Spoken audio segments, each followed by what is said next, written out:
నమస్కారం ఘంటారావానికి స్వాగతం. ముందుగా ప్రధాన అంశాలు. శాసనసభలో చంద్రబాబు ఆవేశపూరిత ప్రసంగం. అభివృద్ధిని వైకాపా అడ్డుకుంటోందని ఆగ్రహం.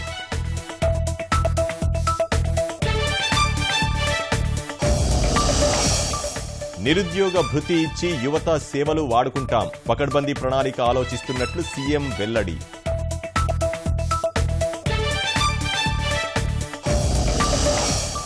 ఉప ప్రణాళికకు ఉపకార వేతనాలకు లంకె పెట్టొద్దు. సీఎం అబద్ధాలు చెబుతున్నారంటూ జగన్ విమర్శ.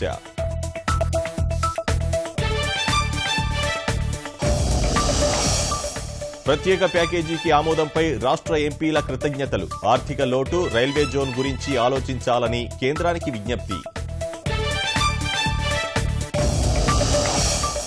డ్రాగా ముగిసిన రాంచీ టెస్ట్. 6 వికెట్లకు 204 పరుగులు చేసిన ఆసీస్.